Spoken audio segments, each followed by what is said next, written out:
농부가 이제 비가 와야 농사를 지을 수 있지만, 그러나 농부 자체가 열심히 힘을 다해서 더 많이 헌신하고 힘써야 할 곳이 있습니다.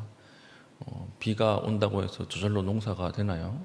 농부가 김을 메어야 되고, 또 거름을 뿌려야 되고, 또 수확을 해야 되고, 씨를 뿌리는 더 많이 수고해야 되는 부분이 있다라고 하는 것입니다.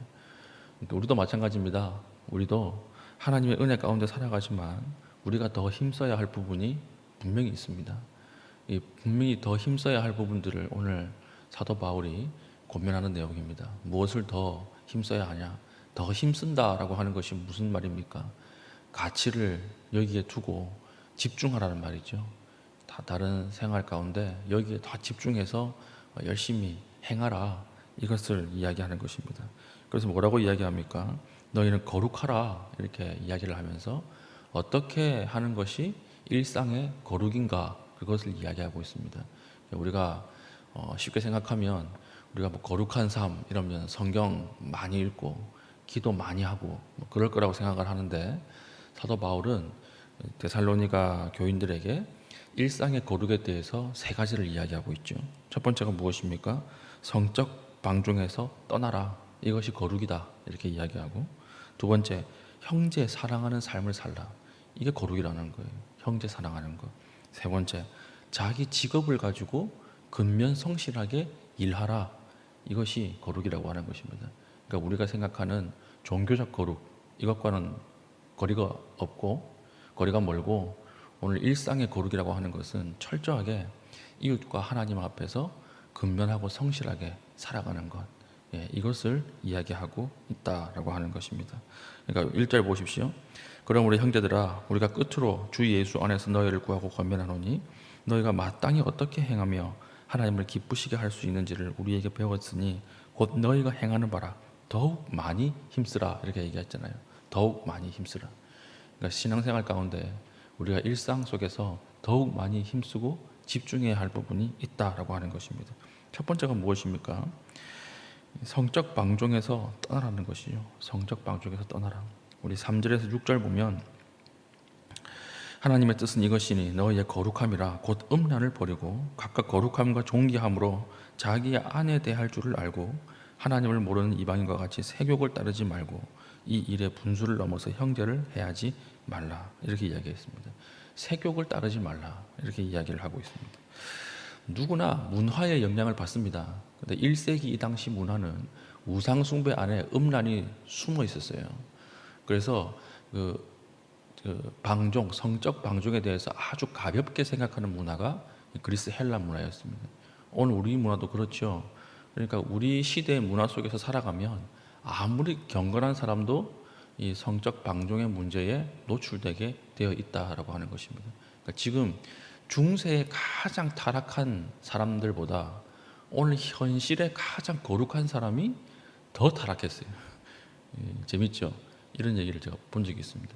중세의 가장 타락한 죄인보다 현재 오늘 이 시대에 가장 거룩한 사람이 더 하나님 앞에 타락했다.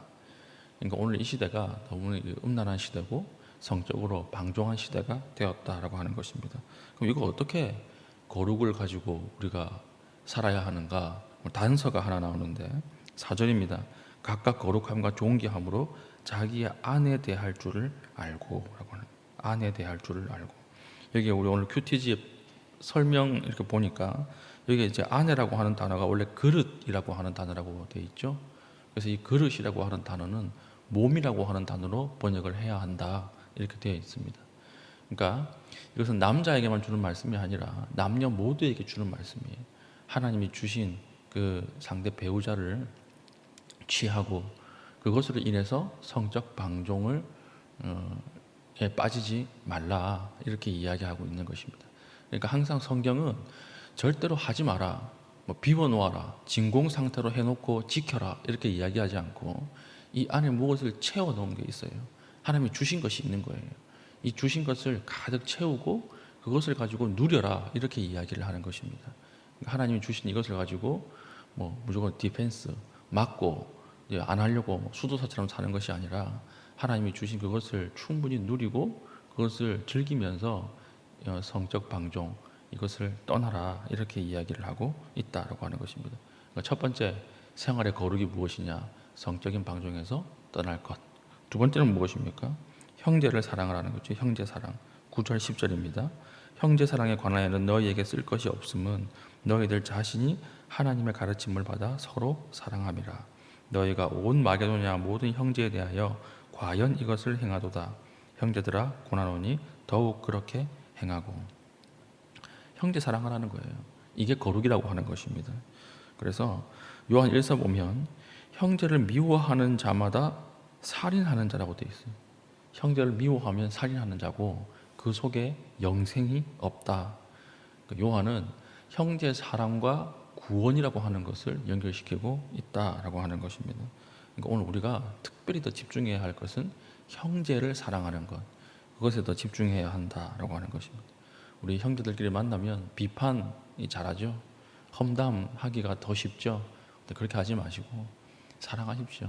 말을 해도 그 사람의 좋은 점을 보고 말을 하시고 그 사람의 아주 하나님 앞에서 인격적인 부분들을 가지고 우리가 서로 나누고 교제하는 그런 부분이 있어야 할 것입니다. 우리 세상 사람들 모인 곳에 가면 다 비판과 험담이 있습니다.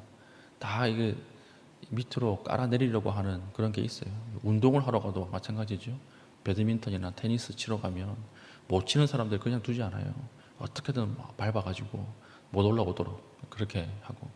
제가 자전거를 타는데 자전거도 마찬가지예요. 자전거도 같이 타다가 못하는 사람이 있으면 더 달려가지고 그 사람이 포기하게 만들어 버리는 거예요. 포기하게 만들 때 그 희열이 있거든요. 그러면서 막 괴로워하고 이런 모습 보면서 막 희열을 느끼는데 그게 아니고 우리가 끌어주고 당겨주고 이렇게 해서 같이 가는 거, 그게 중요한 것입니다.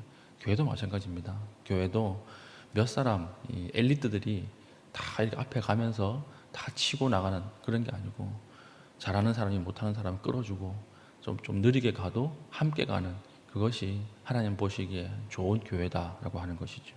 두 번째, 형제를 사랑하라 이렇게 얘기하고, 세 번째는 직업을 가지고 근면하게 일하라는 것입니다. 11절 12절 또 너희에게 명한 것 같이 조용히 자기 일을 하고 너희 손으로 일하기를 힘쓰라. 이는 외인에 대하여 단정히 행하고 또한 아무 궁핍함이 없게 하려 함이라. 신기하죠?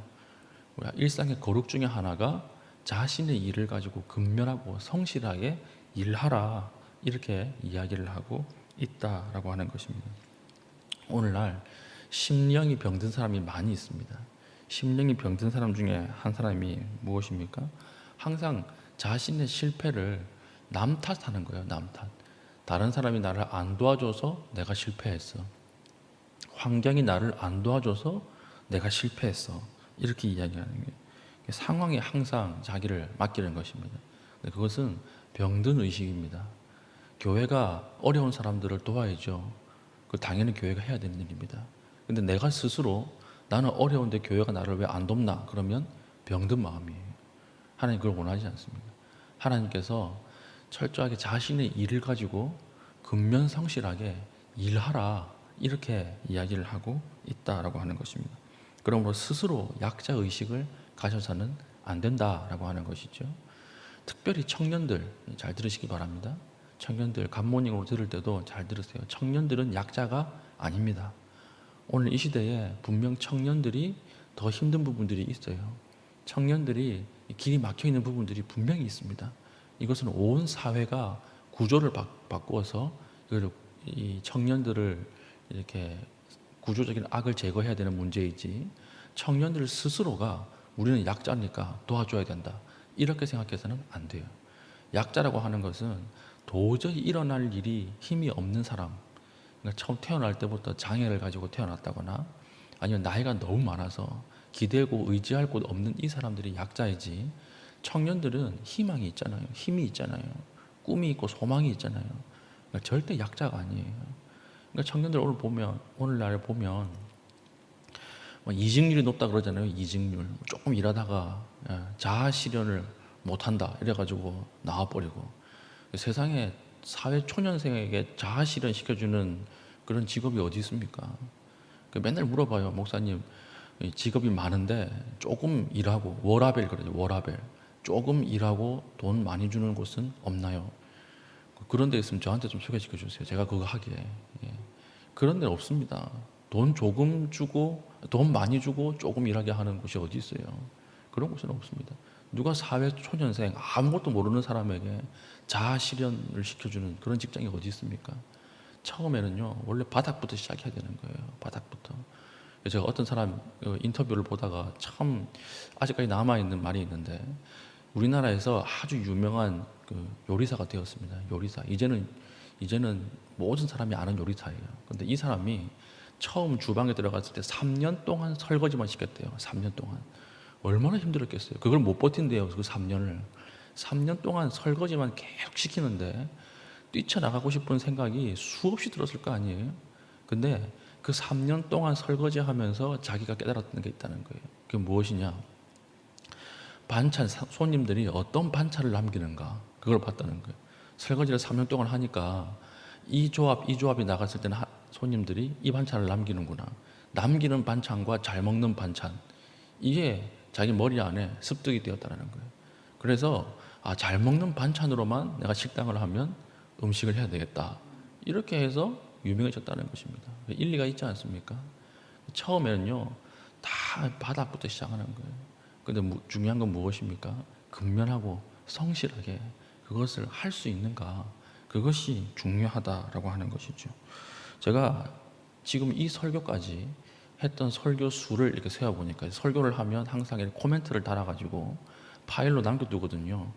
이 파일을 보니까 지금까지 목사가 되고 나서 설교한 횟수가 1340회더라고요. 1340회. 이거 더하면 1341회. 근데 이 1341번의 설교 중에서 거저 하나님의 영감으로만 쓴 설교는 한 편도 없어요. 거의 한 편도 없어요, 정말. 앉으면 바로 설교가 나오고 하나님이 말씀하시면 내가 받아 쓰고 이런 거 한 편도 없다니까요. 괴로워해야 되고요.